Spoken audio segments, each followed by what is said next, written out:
pays se trouve dans l'un des endroits les plus secs, plus arides et les plus politiquement instables au monde, le modèle économique israélien a été une véritable réussite. L'économie israélienne est 14 fois supérieure à celle de l'Égypte, 8 fois à celle de l'Iran et vaut presque 2 fois celle de l'Arabie Saoudite.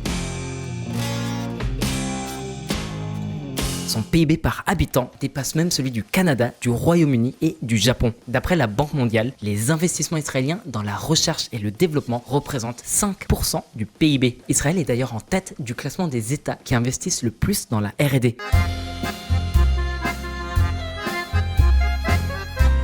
C'est pour cette raison que l'industrie et la tech israélienne sont parmi les meilleures et les plus performantes au monde. Et c'est aussi grâce aux multinationales et à l'écosystème start-up qui contribuent à cette dynamique de croissance. Aujourd'hui, le pays cumule plus de 200 milliards de dollars en réserves monétaires. Même que l'indice TA35 sur la bourse de Tel Aviv a réalisé de meilleurs résultats que le SP500, les 500 plus grosses boîtes cotées aux USA, avec une différence de plus de 50 points. Bon, ça, c'était pour l'économie. Mais le pays compte d'autres succès à son palmarès. C'est une démocratie solide, malgré les assauts répétés de l'extrême droite qui s'intensifie ces dernières semaines.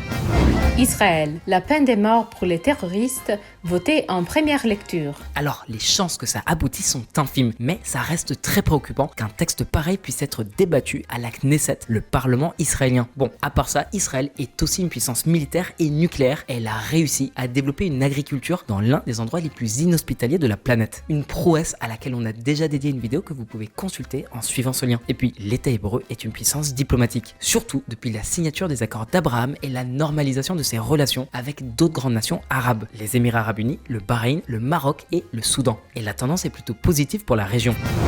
Selon Netanyahou, Israël s'approche d'un saut quantique dans ses relations avec l'Arabie Saoudite. Donc, pour résumer, une puissance économique, diplomatique et militaire. Alors évidemment, il y a des ombres au tableau. Alors notamment l'accession de l'extrême droite au pouvoir, mais surtout la question palestinienne.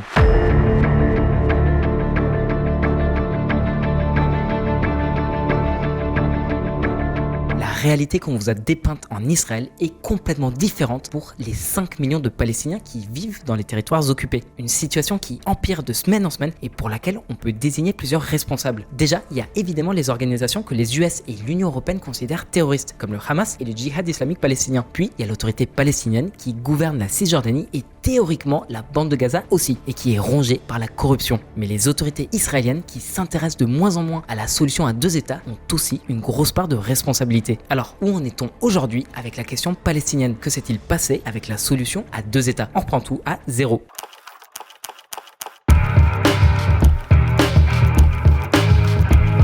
Un plan de paix qui aboutit à un échec. En 1993, Yitzhak Rabin, le premier ministre israélien du parti travailliste, et Yasser Arafat, le président de l'Organisation de libération de la Palestine, l'OLP, signent les accords d'Oslo. La première intifada, qui avait commencé en 87 et qui veut dire révolte contre un régime oppresseur, prend fin. Une étape importante dans le processus de paix israélo-palestinien. L'OLP reconnaît l'existence d'Israël et en contrepartie, le gouvernement israélien reconnaît la légitimité de l'OLP pour participer à une forme de gouvernement de la Palestine. Et surtout, les deux parties s'engagent à coopérer pour mettre en œuvre la solution à 2 États. Pour atteindre cet objectif, ils ont prévu plusieurs étapes. Engager le retrait des troupes d'occupation israéliennes, accorder progressivement plus d'autonomie à l'autorité palestinienne et cheminer ensemble vers une paix durable et une coexistence pacifique. Pour y parvenir, un délai de 5 ans a été fixé pour régler tous les détails. Les accords d'Oslo étaient avant tout une déclaration de principe. La question des frontières définitives du statut de Jérusalem des réfugiés palestiniens et des colonies juives avait été laissée en suspens. Elle serait réglée plus tard. En 1995, suite aux accords d'Oslo, la Cisjordanie fut divisée en 3 zones. La zone A, la zone B et la zone C. La zone A est donc passée sous contrôle civil et militaire palestinien. Ce sont principalement les grandes villes comme Jéricho, Naplouse, Jénine, Bethléem et Ramallah. Elles représentent 55% de la population palestinienne. L'accès aux civils israéliens est interdit parce que c'est considéré comme trop dangereux. La zone B, principalement des villages et des zones rurales, est passée sous contrôle civil palestinien et sous contrôle militaire conjoint israélo-palestinien. Dans les faits, Tsahal, l'armée israélienne, y est prépondérante. La zone C, elle, est restée sous contrôle israélien. Elle concerne surtout des installations militaires, des colonies et la vallée du Jourdain, un fleuve stratégique et essentiel pour l'activité agricole. Bref, l'idée, c'était que la zone C soit restituée au plus tard en 1998 à l'autorité palestinienne qui assumerait seule le pouvoir sur la Cisjordanie et Gaza. Mais rien ne s'est passé comme prévu. Ça va faire bientôt 30 ans que les accords d'Oslo ont été signés et pas de signe de changement. En fait, non, la situation a évolué, mais pas dans le bon sens. Alors, au départ, on avait vu des gestes de bonne volonté des deux côtés. Mais en 2000, en tant que président du Likoud, un parti de droite, Ariel Sharon était le chef de l'opposition. Et sa visite de l'esplanade des mosquées et du mont du Temple, le site le plus sacré du judaïsme, déclenche la seconde intifada qui se solde par 4000 morts. Un soulèvement palestinien qui aboutira en 2005 au démantèlement de la colonie de Gush Katif à Gaza où vivaient environ 7000 colons. Un geste politique très fort qui s'était accompagné du retrait de Tsahal de la bande de Gaza. Un retrait décidé sans concertation avec l'autorité palestinienne par Ariel Sharon qui était entre-temps devenu Premier ministre. Mais encore aujourd'hui, Gaza n'a aucun contrôle sur ses frontières ni sur son espace aérien ou ses eaux territoriales. Bon, ça c'est pour Gaza. Maintenant, la Cisjordanie, en zone A par exemple, théoriquement sous le contrôle total de l'autorité palestinienne. Aujourd'hui, l'armée israélienne mène périodiquement des opérations militaires pour neutraliser des cibles ennemies, ce qui explique le regain des tensions ces derniers mois. Violent affrontement à Gaza après un raid israélien meurtrier en Cisjordanie. La zone C, qui couvre plus de 60% de la Judée-Samarie, comme l'appellent les Israéliens, elle est toujours aux mains de Tsahal. Aujourd'hui, c'est Bezalel Smotrich, le chef du parti sioniste religieux Hatzionut Hadatit et l'actuel ministre des Finances de la coalition d'extrême droite de Netanyahou qui administre la zone C. Un signal très négatif pour les partisans de la solution à deux États. Surtout que c'est la première fois que c'est un civil qui assume cette fonction. Auparavant, elle était réservée à l'armée israélienne. USA. Les transferts à Smotrich des pouvoirs en Cisjordanie est un pas vers l'annexion. L'accès des Palestiniens à la zone C est très restreint. Toute activité agricole palestinienne est proscrite et l'exploitation des ressources naturelles est impossible. L'acquisition de terres et la construction de maisons est sujette à un permis spécial délivré par les autorités israéliennes, mais dans les faits, les procédures ont très peu de chances d'aboutir si vous êtes palestinien. Israël rejette plus de 98% de demandes palestiniennes de permis de construire en zone C de la Cisjordanie. Ça signifie qu'entre 2016 et 2018, sur les 1485 demandes de permis de construction soumises par les Palestiniens pour la zone C de la Cisjordanie, les autorités palestiniennes n'en ont approuvé que 21. Sur la même période, les autorités ont donné l'ordre de détruire 2147 bâtisses palestiniennes pour non-respect du plan d'urbanisme, entre gros guillemets, défini par l'administration civile israélienne. Un organisme public très contraignant qui aurait dû passer la main à l'autorité palestinienne si les accords d'Oslo avaient été respectés par les deux parties. De fait, les refus que l'administration civile israélienne oppose quasi systématiquement aux demandes palestiniennes de permis de construire limite énormément les possibilités de développement économique en Cisjordanie. En attendant, les autorités israéliennes font et défont à leur guise.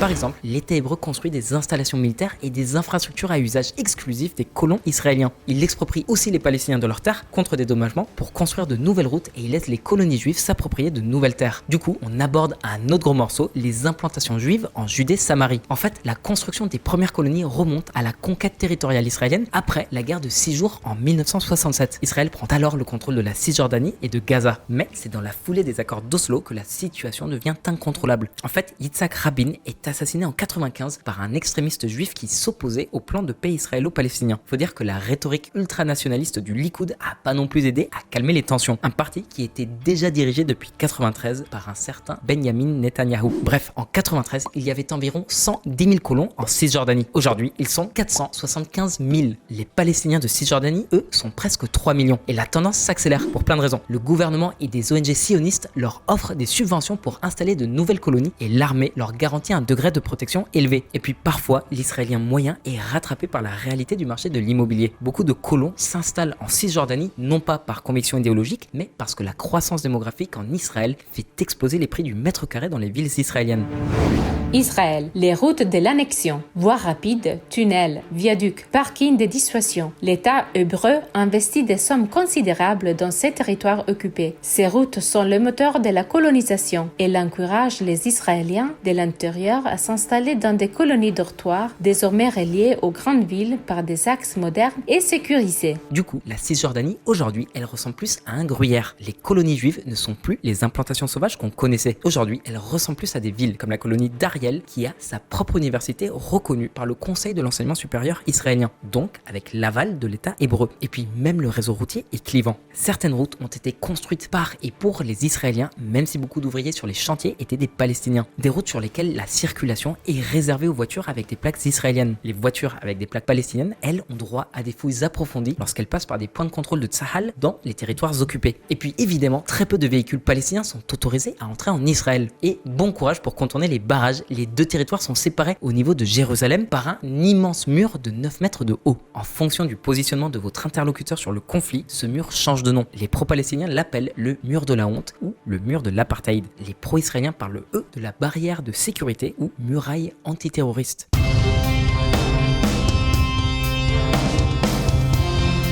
Le sentiment de spoliation des Palestiniens est tout à fait légitime vu que ce mur ne se contente pas de suivre le tracé de la ligne verte qui avait été définie en 49 et repris en 67. Le mur, en réalité, une clôture à partir du moment où on quitte Jérusalem, pénètre les territoires palestiniens pour englober les colonies juives et certaines infrastructures vitales comme des puits. Donc forcément, à partir du moment où on limite la circulation des flux humains et donc de la main-d'œuvre et des marchandises, le développement économique il est atrophié. Par exemple, le village palestinien Azun Atmeh, il est entouré de colonies israéliennes et de murs de séparation. Donc pour se déplacer, c'est vraiment une énorme galère. Alors on vous parlait du coût économique de ces mesures, mais il y a aussi le coût politique. Le ressentiment de la population palestinienne est très fort après des décennies de ce que l'on peut appeler, sans trop se mouiller, un régime à deux vitesses. À certains égards, la politique israélienne dans les territoires occupés s'apparente en effet à une politique d'apartheid. De là à parler de génocide, c'est un autre débat.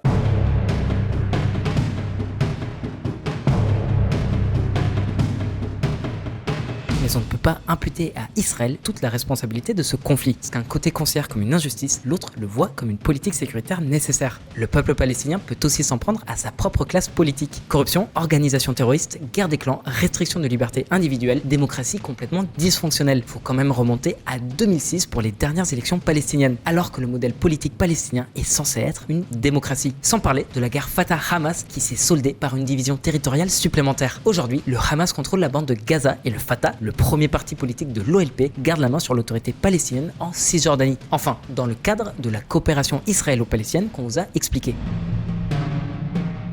Bref, la solution à deux États, c'est pas pour demain. Les colons israéliens sont maintenant si nombreux que c'est évident qu'ils ne vont pas quitter la Cisjordanie. Et évidemment, l'État israélien ne laissera pas à l'autorité palestinienne la responsabilité de sécuriser les routes et les colonies. Donc l'occupation militaire va elle aussi perdurer. Du coup, aujourd'hui, on commence à envisager une autre possibilité. Mais bon, pas sûr qu'elle soit plus crédible. Un État unique pour deux peuples. Les colons israéliens ont de plus en plus de poids à la Knesset. C'est comme ça qu'a doucement germé l'idée d'une Palestine sous protectorat, c'est-à-dire l'annexion de la Cisjordanie et le renoncement définitif à la solution à deux États. D'après un sondage qui date de 2020 réalisé par l'Institut israélien de la démocratie, moins de 30% des Israéliens s'étaient clairement exprimés contre cette idée. Un pourcentage qui, selon toute vraisemblance, a certainement baissé depuis avec la guerre israélo-palestinienne de 2021 et la vague de violence de ces derniers mois. Il n'est évidemment pas question d'accorder la citoyenneté auprès de 3 millions de Palestiniens de Cisjordanie, sans parler de ceux de Gaza. L'éternel Premier ministre Benjamin Netanyahou est favorable à l'annexion de la Cisjordanie avec un certain degré d'autonomie pour les zones palestiniennes, mais une autonomie très similaire au régime actuel. Donc le résultat serait un seul État, Israël, avec deux régimes juridiques distincts et très inégaux. Un apartheid de facto. Les Israéliens n'envisagent pas une intégration plus équitable de la population palestinienne pour plusieurs raisons. D'abord et avant tout, c'est un enjeu démographique. Aujourd'hui, la population combinée de Gaza, de Cisjordanie et des Arabes israéliens est de 7 300 000. Les Juifs ne sont que 6 800 000. Donc les Arabes ont l'avantage démographique. Puis le taux de natalité palestinien est beaucoup plus élevé que celui des Israéliens. Et l'écart se creuse encore plus si l'on exclut du taux de natalité israélien la communauté juive ultra-orthodoxe, qui est le premier groupe en termes de croissance démographique. Une communauté qui ne contribue quasiment pas à l'économie israélienne et à la sécurité des Israéliens vu qu'ils sont exemptés de services militaires. On en parlera dans une autre vidéo, donc abonne-toi pour être prévenu. Bref, d'ici quelques années, la majorité arabe sera écrasante. C'est précisément pour cette raison que les Israéliens ne seront jamais d'accord pour partager le pouvoir politique ou pour accepter une participation palestinienne à la vie démocratique du pays. Après, on va nuancer un peu. Avec un peu plus de 3 enfants par femme, le taux de natalité israélien reste le plus élevé de l'OCDE. Et puis, une réunification du territoire ne concernerait que la Cisjordanie et Israël, pas Gaza. Donc ça diminue un peu l'écart démographique entre les Juifs et les Palestiniens. Et en plus, on observe une stabilisation de la croissance démographique chez les Palestiniens alors que la tendance est stable côté israélien. Donc la problématique démographique est sérieuse mais à relativiser. Bon, ensuite, il y aurait bien sûr un écart de développement économique très important entre les deux territoires. Les infrastructures publiques comme le réseau routier ou les hôpitaux sont beaucoup moins modernes dans les territoires palestiniens. Le coût pour les moderniser serait extrêmement élevé et pas sûr que la population israélienne serait très emballée vu la gestion chaotique actuelle de l'autorité palestinienne. Sauf qu'à terme, cette inégalité risquerait de jeter de l'huile sur le feu en renforçant le ressentiment de la population palestinienne contre la population israélienne.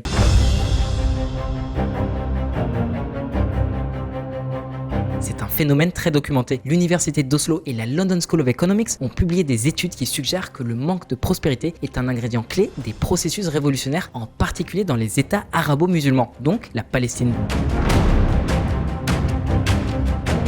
Certains extrémistes israéliens ont proposé l'expulsion manu militari de la population palestinienne vers les pays limitrophes, donc le Liban, la Jordanie, l'Égypte et la Syrie. Mais c'est pas très réaliste ni très sérieux. Avec ou sans intégration de la population palestinienne à la vie démocratique, une annexion totale de la Cisjordanie par Israël constituerait la pire des solutions. Ceci dit, il n'y a pas que les Israéliens qui ont arrêté de croire à la solution à deux États. Il n'y a pas longtemps, un sondage a déterminé que seuls 40% des Palestiniens y croient encore. Bon, la situation est extrêmement complexe.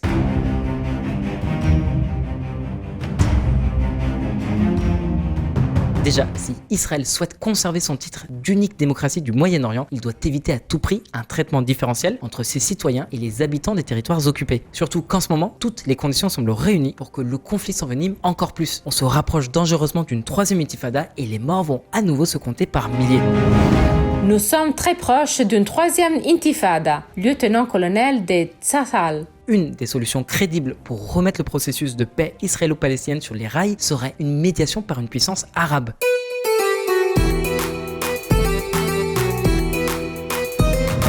Un protectorat arabe de transition.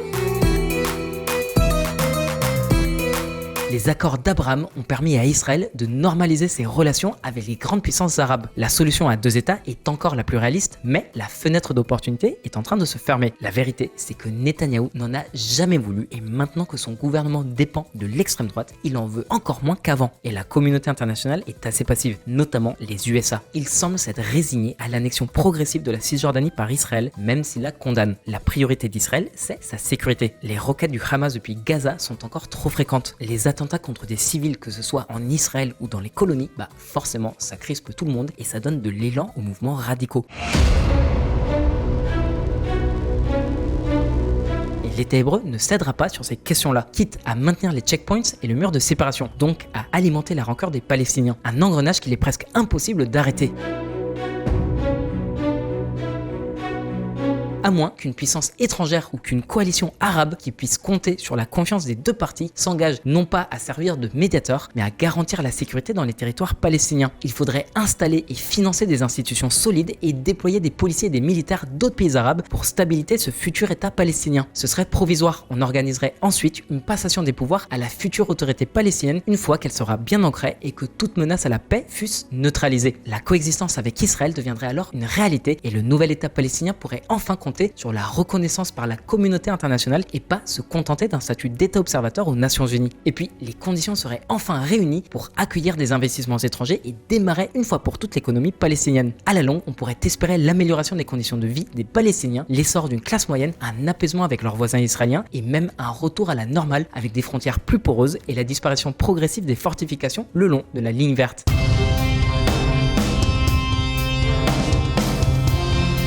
Soyons réalistes, aucun premier ministre israélien n'acceptera d'abandonner sa souveraineté, même si non légitime, sur les territoires palestiniens. Netanyahou a été premier ministre pendant plus de 16 ans avec une brève interruption de Yair Lapid et de Naftali Bennett et aucune mesure n'a été prise dans ce sens. Bref, pour l'heure, le statu quo convient à toute une frange de la classe politique israélienne et palestinienne, mais elle n'est pas viable sur le long terme. Faudra bien sauter le pas au lieu de faire l'autruche, mais pour l'instant, la situation est surtout en train de dégénérer.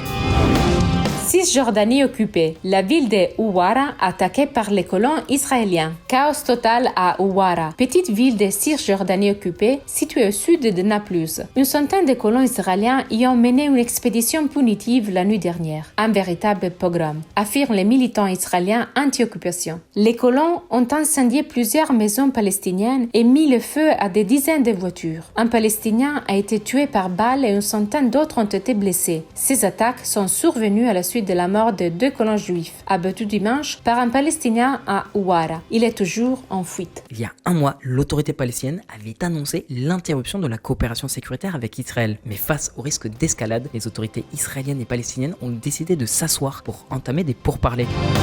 Pour parler en Jordanie, Israéliens et Palestiniens s'engagent à prévenir toute nouvelle violence. Mais bon, les annonces de rupture dans la coopération sécuritaire ne sont jamais suivies des faits. Pourquoi ? Parce que l'assise de l'autorité palestinienne est si fragile que le Hamas et le djihad islamique palestinien pourraient à tout moment perpétrer un coup d'État et renverser le régime de Mahmoud Abbas.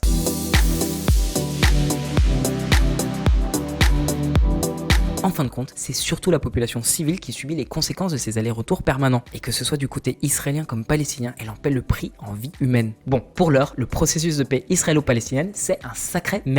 Et pour vous, c'est quoi la solution idéale? Laisse-nous tes réponses dans les commentaires, abonne-toi si tu veux regarder d'autres vidéos dans le même style. On a toute une playlist consacrée à la thématique arabo-israélienne. Merci, shukran et toda rabba.